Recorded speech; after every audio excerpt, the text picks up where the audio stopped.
애 낳으면 산후조리비 내가 그 아줌마한테서 받아낼 거니까 걱정하지 마. 현관문 앞에서 들린 며느리의 목소리에 저는 그 자리에서 얼어붙고 말았습니다. 3억짜리 전셋집을 선물한 다음 날 아침이었습니다. 지갑을 놓고 와서 다시 돌아간 그 집 앞에서 저는 제가 절대 들어서는 안 될 대화를 듣게 되었습니다.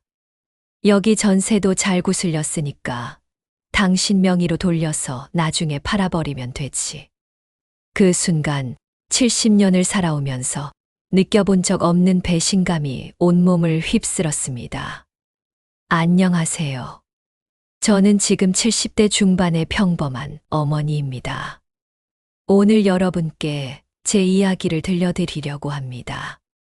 믿었던 아들과 며느리가 5년 동안 저를 어떻게 속여왔는지, 그리고 그 충격적인 진실을 어떻게 알게 되었는지 말입니다. 사실 이 이야기를 꺼내는 것조차 쉽지 않았어요. 하지만 지금도 저처럼 자식 문제로 고민하시는 분들이 계실 거라 생각하니 용기를 내서 이렇게 사연을 남겨봅니다. 더 충격적이었던 건 그날 들은 대화가 시작에 불과했다는 겁니다. 며느리의 과거를 알게 되면서 저는 또 한 번 경악하게 되었거든요. 불쌍한 계모 밑에서 학대받으며 자랐다던 며느리. 그 모든 게 거짓말이었습니다. 지금부터 그 이야기를 들려드리겠습니다. 저와 남편은 젊었을 때부터 작은 흑염소탕 식당을 운영했습니다. 새벽부터 밤늦게까지 정말 악착같이 일했어요. 손님 한 분이라도 더 모시려고, 맛있는 음식 한 그릇이라도 더 내드리려고 정말 열심히 살았습니다. 그렇게 번 돈으로 아이들 둘을 키웠어요. 첫째 아들 준범이와 둘째 딸 진이. 준범이는 어릴 때부터 정말 똑똑했습니다. 공부를 시키지 않아도 알아서 척척 잘했어요. 학교에서는 늘 1등, 동네에서는 신동 소리를 들을 정도였죠. 동네 아주머니들이 저를 붙잡고 어떻게 키웠냐며 비법을 물어보곤 했는데 사실 특별한 건 없었어요. 그냥 아이가 타고난 머리가 좋았던 거죠. 그럴 때마다 저는 쑥스러우면서도 뿌듯했습니다. 내 자식이 똑똑하다는 게 얼마나 자랑스러운 일인지 모르니까요. 주변에서 부러워하는 눈빛을 받을 때마다 가슴이 뿌듯했습니다. 반면 둘째 딸 진이는 오빠와는 정반대였습니다. 공부에는 영 관심이 없었고 성적도 그저 그랬어요. 똑같이 문제집을 사다 줘도 오빠는 몇 시간씩 붙어 앉아 있는데 진이는 5분도 안 돼서 자리를 떠나곤 했죠. 학교에서도 늘 오빠와 비교당했습니다. 선생님들이 오빠는 그렇게 잘하는데 왜 진이는 그렇지 못하냐며 핀잔을 주셨다고 해요. 집에 와서 울면서 속상해하는 딸을 볼 때마다 마음이 아팠습니다. 하지만 어쩌겠어요. 세상이 그런 거려. 그래도 진이는 심성이 참 곱고 착했습니다. 오빠가 고등학교 들어가면서 공부에만 매달릴 때 진이는 학교 끝나면 꼭 식당에 와서 저희 일을 도왔어요. 집에 가서 쉬라고 해도 엄마가 힘든데 도와드려야 한다며 묵묵히 서빙을 하고 설거지를 했습니다. 다른 건 몰라도 효심 하나만큼은 정말 기특했습니다. 세월이 흘러 준범이는 좋은 대학에 들어갔습니다. 주변에서 모두 축하해줬고 저희도 정말 기뻤어요. 우리 아들이 드디어 꿈을 이뤘구나 싶었죠. 동네 사람들도 부러워했고 저는 어깨가 으쓱했습니다. 한편 진이는 고등학교 졸업 후 미용사의 길을 택했습니다. 평소 머리 만지는 걸 좋아하더니 스스로 자격증도 따고 미용실 인턴으로 들어갔어요.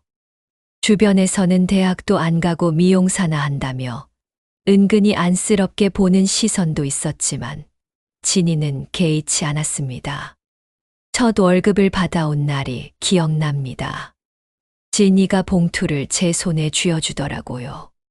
자기가 처음 받은 월급인데 꼭 부모님께 드리고 싶었다면서요. 액수는 크지 않았지만 그 마음이 얼마나 고맙고 기특했는지 모릅니다. 받을 수 없다고 했지만 진이는 나중에 자기가 미용실을 차리면 엄마 아빠가 첫 번째 손님이 되어달라며 웃었습니다. 그 모습이 얼마나 예쁘고 기특했는지 모릅니다. 눈물이 날 뻔했어요. 진이는 정말 열심히 일했습니다. 밤늦게까지 손님들 머리를 하고 쉬는 날에도 기술을 연마했어요.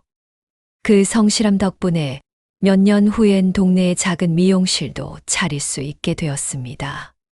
단골 손님들도 많이 생겼고 입소문도 퍼졌습니다. 반면 준범이는 좋은 대학을 나왔지만 취업이 쉽지 않았습니다. 이력서를 수십 군데 넣어도 번번이 떨어졌죠. 결국 1년 넘게 준비 끝에 중소기업에 취직했습니다.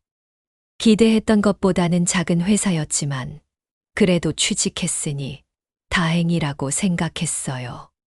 이제 두 아이 모두 제 길을 찾았으니 결혼만 잘하면 되겠구나 싶었죠. 진이가 먼저 결혼했습니다. 20대 후반에 4년 사귄 남자친구와 결혼했는데 사위가 참 괜찮은 사람이었어요. 무엇보다 진이를 아껴주고 사랑해주는 게 눈에 보였습니다. 사위는 저희한테도 정말 잘했어요. 쉬는 날이면 종종 식당에 와서 일을 도왔습니다. 장모님 장인어른이 편하셔야 한다며 무거운 것도 다 들고 서빙도 하고 설거지도 했어요. 고생하게 해서 미안하다고 하면 오히려 고마워해야 할 사람은 자기들이라며 웃었습니다. 정말 귀한 사위를 얻었습니다. 동네 사람들도 모두 부러워할 정도였어요. 진이가 복이 있다는 소리를 들을 때마다 뿌듯했습니다. 진이 부부는 정말 알뜰하게 살았습니다. 돈을 차곡차곡 모아서 작은 아파트도 장만하고 예쁜 딸도 하나 낳았어요. 10년 넘은 차를 계속 타면서도 불평 한마디 없이 미래를 위해 저축했습니다. 주변에서 차 좀 바꾸라고 해도 멀쩡한데 왜 바꾸냐며 웃어 넘겼습니다.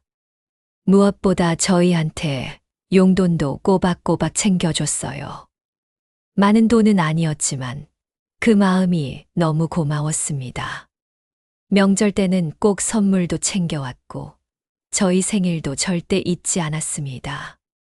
준범이가 30대 중반이 되었을 때 여자친구를 데리고 왔습니다.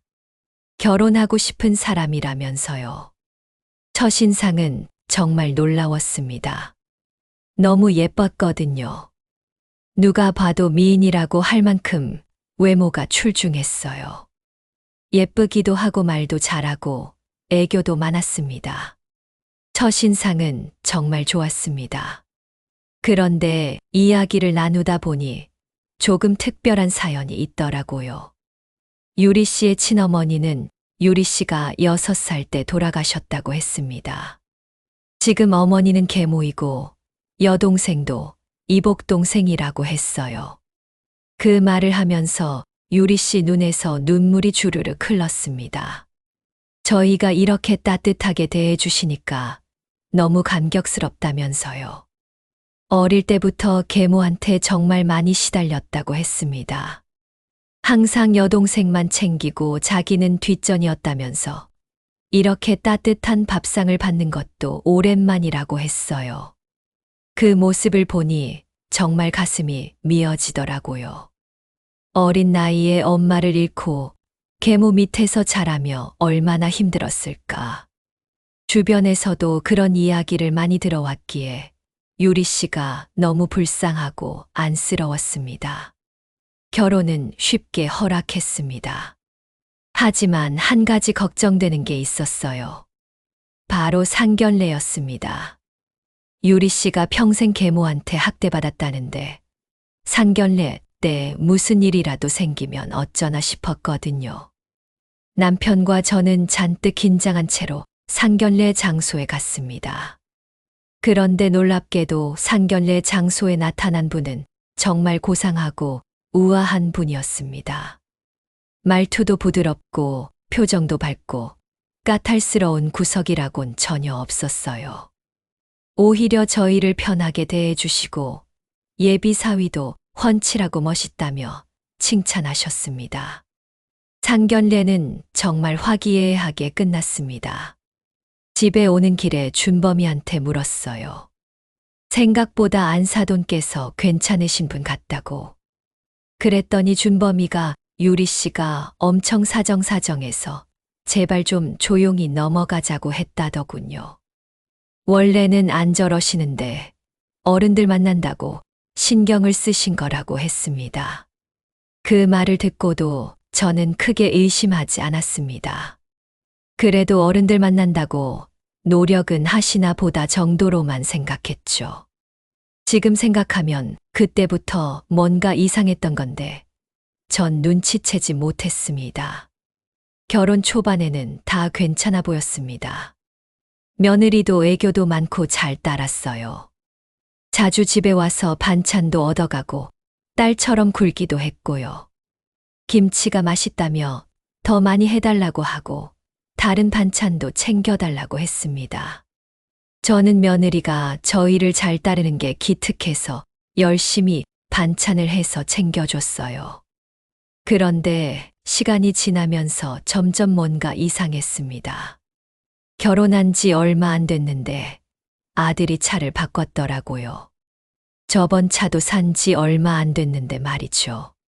나중에 애 낳으면 큰 차가 필요하다며 미리 바꿨다고 했습니다.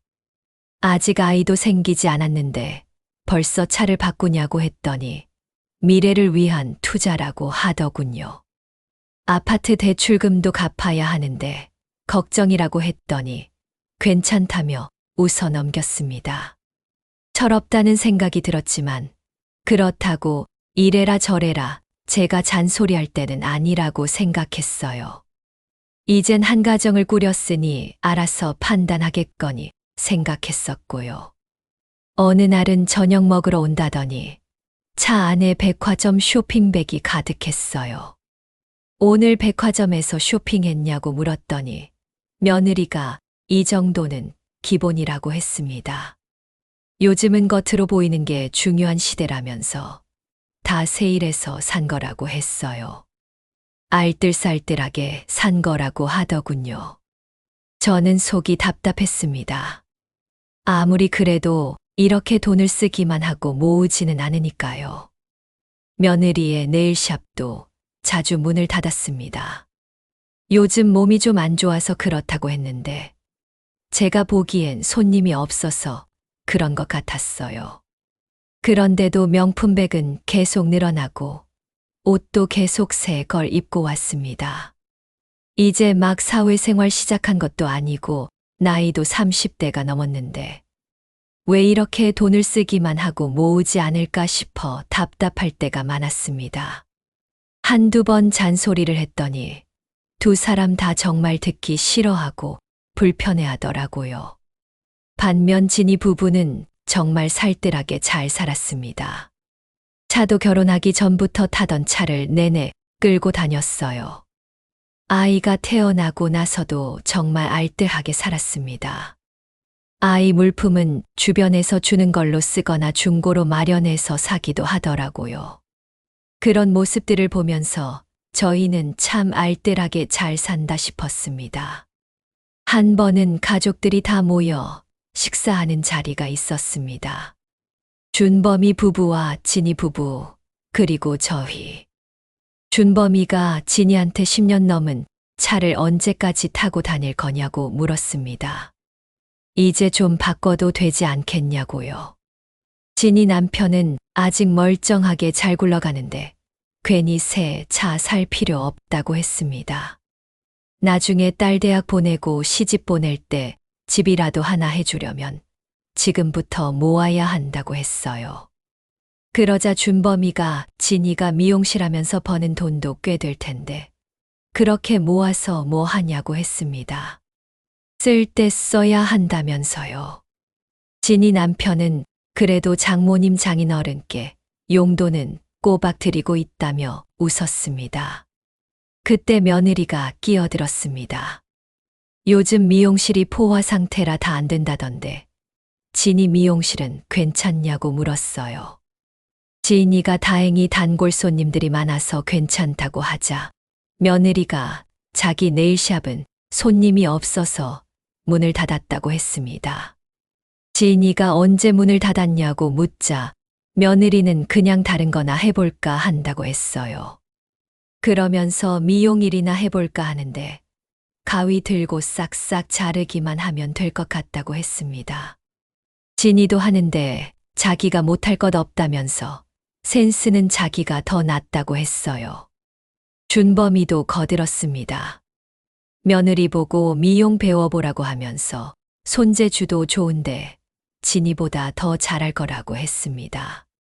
그 순간 진이와 사위의 얼굴이 굳어지는 게 보였습니다. 저는 참을 수가 없었어요. 다른 거 몰라도 성실하고 열심히 사는 진이와 사위를 무시하는 건 참을 수 없었거든요. 저는 소리를 쳤습니다. 너희들이 뭘 잘한다고 그런 말을 함부로 하냐고. 진이랑 사위가 얼마나 열심히 사는데 왜 건드리냐고.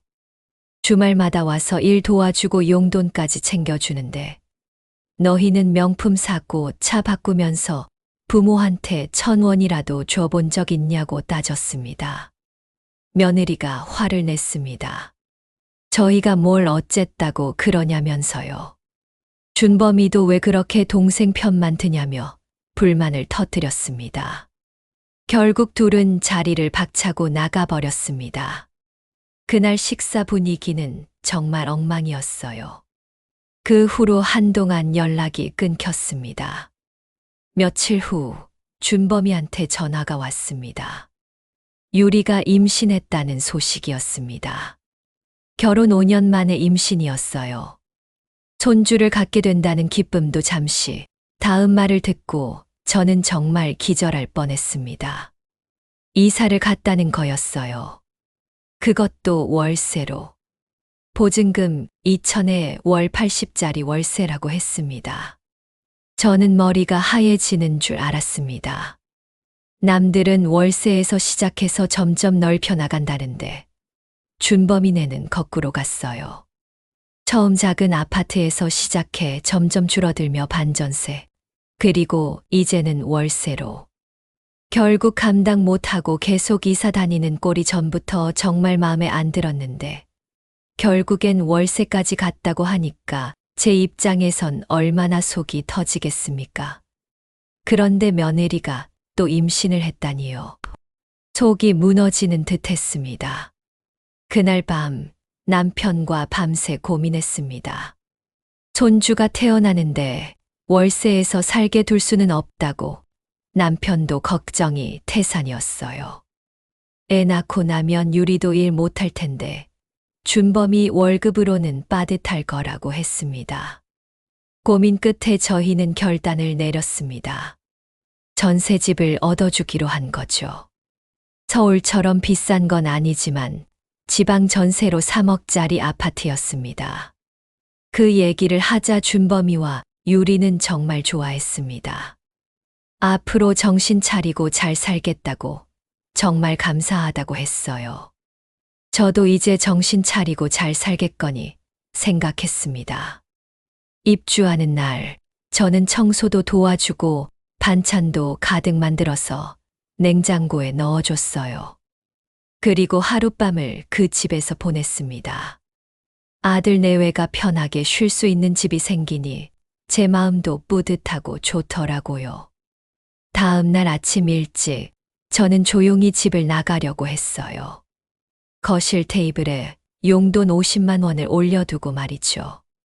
아들 내외는 이른 시간이라 아직 잠든 것 같았습니다. 그런데 버스 정류장에 가려던 순간 지갑을 놓고 온 걸 깨달았습니다. 할 수 없이 다시 집으로 돌아갔습니다. 그리고 그 순간 제 인생이 송두리째 뒤바뀌게 됩니다. 그때가 여름 끝자락이라 모기장을 해놓은 현관문이 살짝 열려 있었어요. 집 가까이 다가가는데 안에서 소리가 들렸습니다. 며느리 목소리였습니다.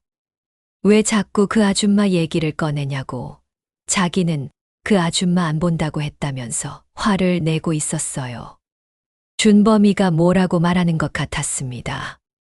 장모님이 괜찮으신 분 같은데 진짜 못되게 군 거 맞냐고 물었나 봅니다. 며느리는 맞다고 지금 남편이 자기 말보다 그 아줌마 말을 믿냐며 화를 냈습니다. 어떻게 그럴 수 있냐면서요. 그리고는 이렇게 말했습니다. 걱정하지 마. 애 낳으면 산후조리비 내가 그 아줌마한테서 받아낼 거니까. 그 순간 저는 온몸이 얼어붙는 것 같았습니다. 준범이가 놀란 듯 물었나 봅니다. 내가 이렇게 대하는데 장모님이 떡하니 돈을 줄 것 같냐고요. 며느리의 목소리가 더 또렷하게 들렸습니다. 내 걱정은 하지 말고 당신은 어머님한테서 생활비를 더 받아낼 생각이나 해. 쥐꼬리만 한 월급 가지고 우리가 애 낳고 어떻게 살겠어? 손이 덜덜 떨렸습니다. 며느리는 계속 말을 이었습니다. 여기 전세도 잘 구슬렸으니까 당신 명의로 돌리고 나중에 팔아서 우리가 쓰면 되지.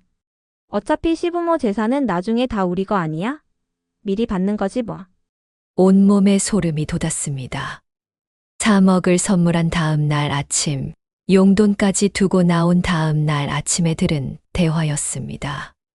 저는 더 이상 참을 수 없었습니다. 바로 현관문을 벌컥 열고 들어갔습니다. 아들과 며느리는 제 모습을 보고 새하얗게 질렸습니다. 언제부터 거기 있었냐며 당황했어요. 저는 다 들었다고 돈을 받아낸다는 게 대체 무슨 소리냐고 따졌습니다. 양가 부모한테 돈 받아서 살 생각을 했냐고, 너희가 알아서 벌고 사는 건 생각도 안 하냐고 소리쳤습니다. 준범이는 그게 아니라며 변명하려 했지만 저는 더 이상 들을 게 없었습니다. 내가 다 들었다고 어떻게 이렇게까지 사람을 속일 수 있냐고 했습니다. 그날 저는 곧장 집주인한테 연락했습니다. 죄송하지만 전세 계약을 취소하겠다고 말씀드렸어요. 준범이가 울면서 매달렸습니다. 어떻게 이럴 수 있냐고, 우리 어떻게 살라고 그러냐고 했어요.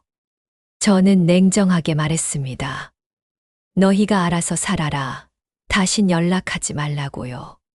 그 후로 아들과 며느리한테서 전화가 수도 없이 왔지만 전부 무시했습니다. 며칠 후 가게 마감할 무렵 한 분이 들어오셨어요.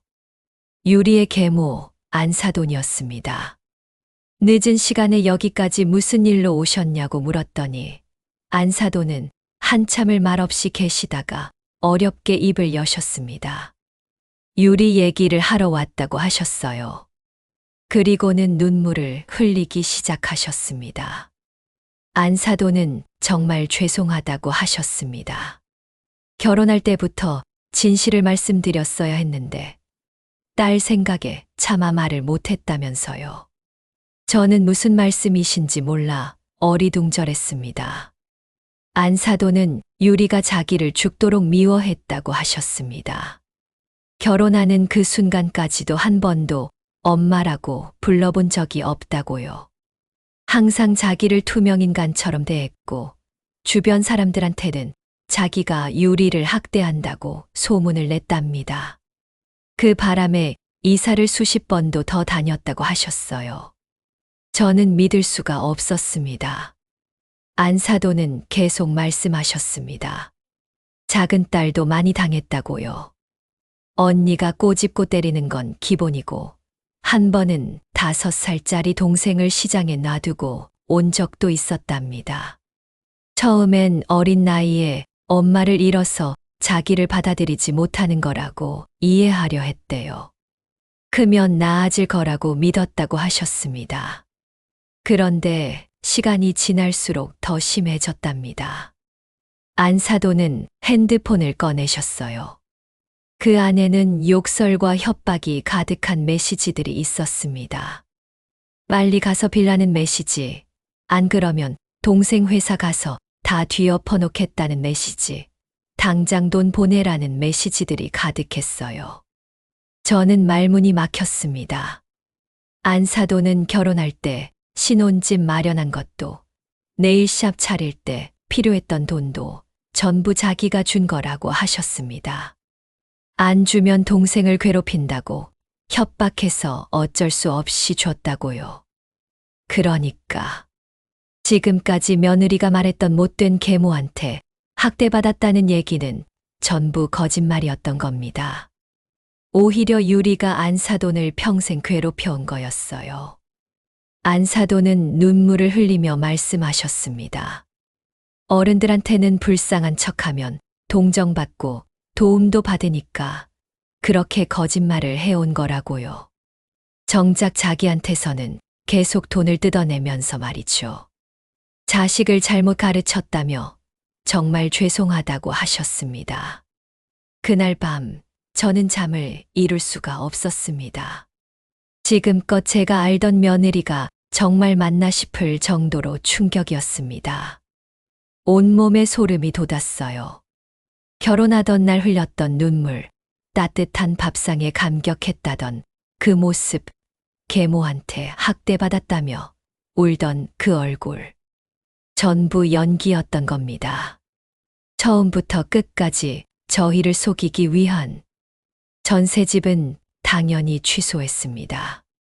준범이는 절망했습니다. 어떻게 이럴 수 있냐고, 해준다고 했던 건 지켜야 하는 거 아니냐고, 엄마가 아들을 버리는 거라고 했어요. 저는 냉정하게 말했습니다. 정신 차려 살라고, 부모 재산 노리고 살 생각하지 말라고요. 넌 좀 더 힘들게 살아봐야 한다고, 연락하지 말라고 했습니다. 그 후 1년 동안 연락이 끊겼습니다. 어느 날 식당으로 누군가 찾아왔습니다. 준범이었습니다. 품에는 돌도 안 된 아기가 안겨 있었어요. 준범이는 바닥에 무릎을 꿇고 오열했습니다. 한 번만 용서해달라고, 제발 도와달라고요. 얼굴은 상하고 야위어서 알아보기 힘들 정도였어요. 덩치가 있던 아들이 홀쭉해지고 앙상하게 뼈만 남아 있었습니다. 며느리가 도망갔다고 했습니다. 애를 놔두고요. 어디 술집에 있다는데 연락도 안 받는다고 했어요. 정말 잘못했다고, 속았다고, 제발 도와달라고 했습니다. 애 맡길 데도 없고 회사도 잘렸다면서 울었습니다. 그날 저는 손주만 데리고 아들을 돌려보냈습니다. 내 자식이니까 내가 키워보라고 했어요. 며칠 후 안사돈한테서도 연락이 왔습니다. 손주가 잘 있냐고 물으시더라고요. 자기가 봐주고 있다고 유리한테 들었다면서요. 또 거짓말이었습니다. 며느리는 집 나간 지 오래라고 말씀드렸더니 안사돈도 또냐며 한숨을 쉬셨습니다. 안사돈은 더 충격적인 이야기를 해주셨습니다. 손주가 태어나자마자 유리가 안사돈한테 아이를 맡기고 술집에서 일을 시작했다는 거였어요. 빚이 있다며 500만 원을 받아내기도 했답니다. 그런데 또 집을 나가서 술집에서 일한다니 안사돈도 이제 더 이상은 못하겠다고 하셨습니다. 큰딸이랑 인연을 끊겠다고, 정말 죄송하다고 하시며 우셨습니다. 저는 안사돈의 울음소리를 들으며 가슴이 미어졌습니다. 그토록 노력하셨는데 결국 돌아온 게 이런 결과였으니 얼마나 허망하셨을까요? 준범이한테 냉정하게 말했습니다. 우리가 손주를 봐줄 이유가 없다고, 내 혼자 한번 키워보라고요. 내 자식이니까 내가 책임지라고 했습니다.